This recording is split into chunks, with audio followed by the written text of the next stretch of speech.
My question is how many businesses who are eligible to be certified who are not certified? And that is a question that is on the table for most of my colleagues in the Hub coordinator world. You know, we want to see more African American firms certified. You know, there's roughly a little over 13,000 certified hubs. Out of that, around 2,500 are African American firms. And, you know, it's a numbers game, like in most things. It's a numbers game. When we're soliciting and we're hitting the base of the more than 5,000 women-owned companies, and we're also hitting the base of the less than 3,000 African-American firms who are certified in the state of Texas. So I definitely, you know, want to challenge businesses that are here, that are operating in the state of Texas, to become certified as a state of Texas certified hub. If you have any questions about that, any one of the state of Texas hub coordinators can assist you with those efforts. Thank you very much. Last legislative session, we were appropriated $1.1 billion in construction. So we are working closely with Taaacc so they can help us build all this infrastructure that we're about to build. So in doing that, we have partnered in doing training sessions, having expos, having presentations. So please be in connection with your chamber or with Taaacc, because we are going to relay all that information out to them and they will relay it to you. With me today, Tammy Dunham, who is my purchasing and contract manager and my hub director with Texas Department of Wildlife as well. I wanted to start by saying I think a lot of the comments that were made earlier this morning were very good comments. State agencies are trying their best. I know those that I travel with are trying their best, and you've got to have a passion for it. I think Representative Reynolds hit it best on a lot of things that he said. You have to be it. As you just heard with Sharice, you have just over 13,000 vendors that are hub certified, right? So when you start hearing numbers like, well, only 1.2% are businesses being done with African Americans, it's not that we're not trying. But you may be a hub business doing business with the city or the state, but if you're not certified, then we will have no way of keeping count of that or knowing that you're receiving contracts, right? So one of the things, just like Sharice said, is you have to know that right now there's only over 2,000. I mean, I don't know if you understand what she's saying. Only over 2,000 businesses that are certified, that's African American businesses. So when you start hearing a number or a percentage like 1.22, then we don't have anybody. We want to be able to have choices. We want to be able to choose from a bigger pool. But if we don't have it, it's kind of like our hands are tied, right? I wanted to also say that we are one of the agencies that is in an MOC agreement with Taaacc. We definitely like our agreement with Taaacc. We go wherever they ask us to go. We're there whenever they tell us to be there. And it's just not an assigned agreement. They come over to the office, they meet with us, and Jim will call and we'll go meet with him because we want to be able to work with vendors. This is a collaborative effort. I understand we want to blame somebody, but I think each one of us in this room should take part in that blame. So when they ask how many are hub certified, well then I'm going to ask how many of you have even looked at the paperwork to being hub certified.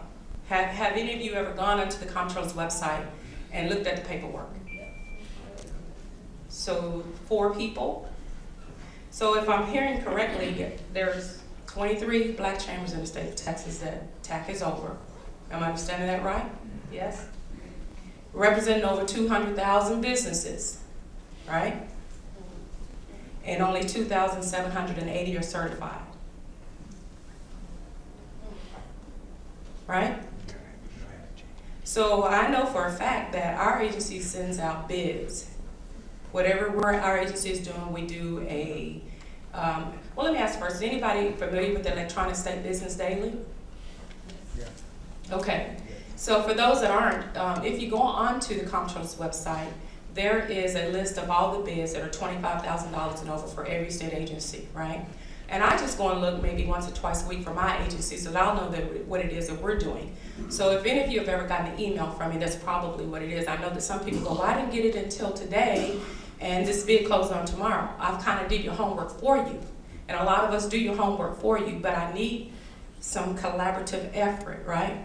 So if you are in a business and you're ready, you're willing, and you're able, then you should know how to go out on the comptroller's website and learn how to look for bids. You can look for our agency number or an agency name, or you can do it by class and item code. So if you are in the business of IT and you go on and look for IT services, you can find the agencies that are looking for IT services. Does that make sense?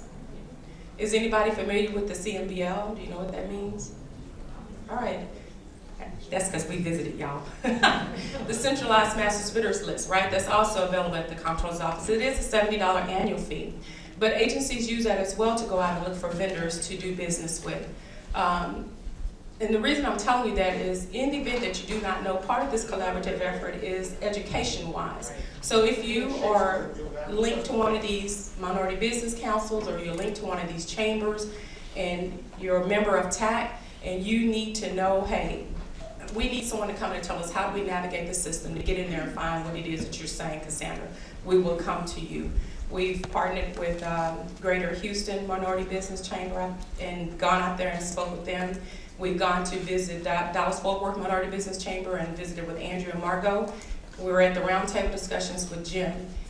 And I have to be honest, Jim isn't telling you, neither is Charles and neither is Chris, but the people in the room is very small in number, right?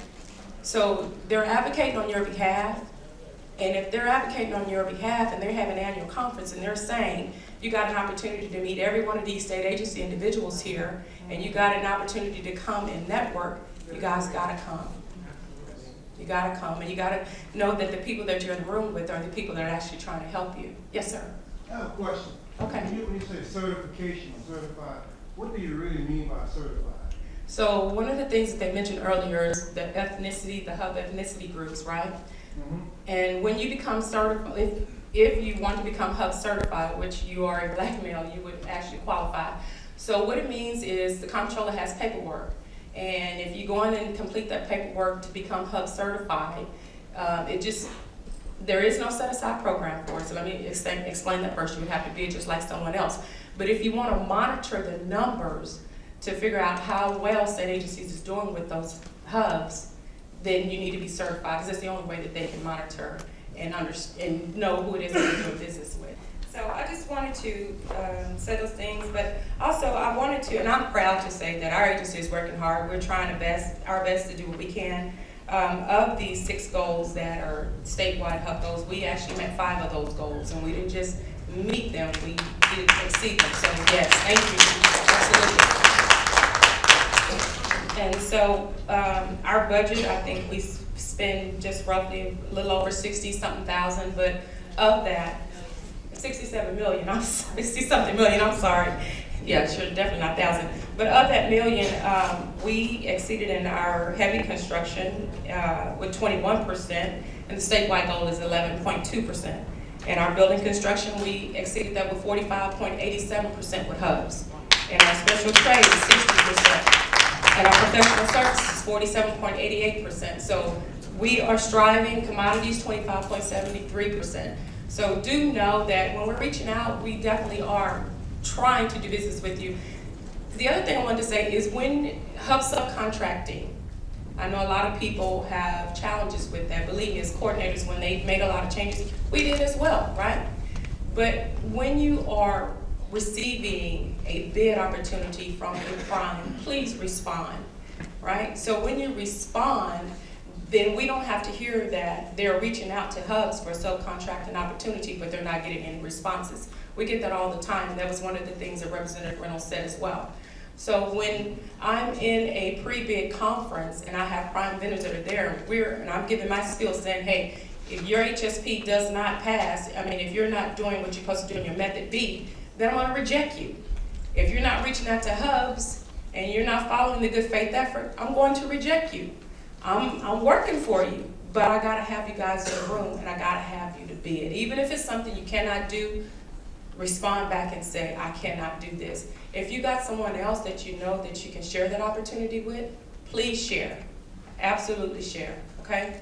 Let's see, what else did I want to say? Tammy, did you want to add anything? No, you got it. I got it? Okay, and let's see.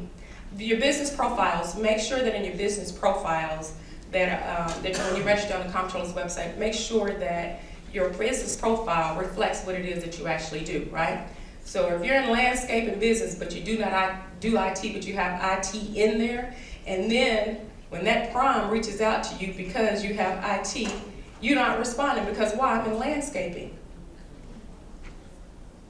Not good.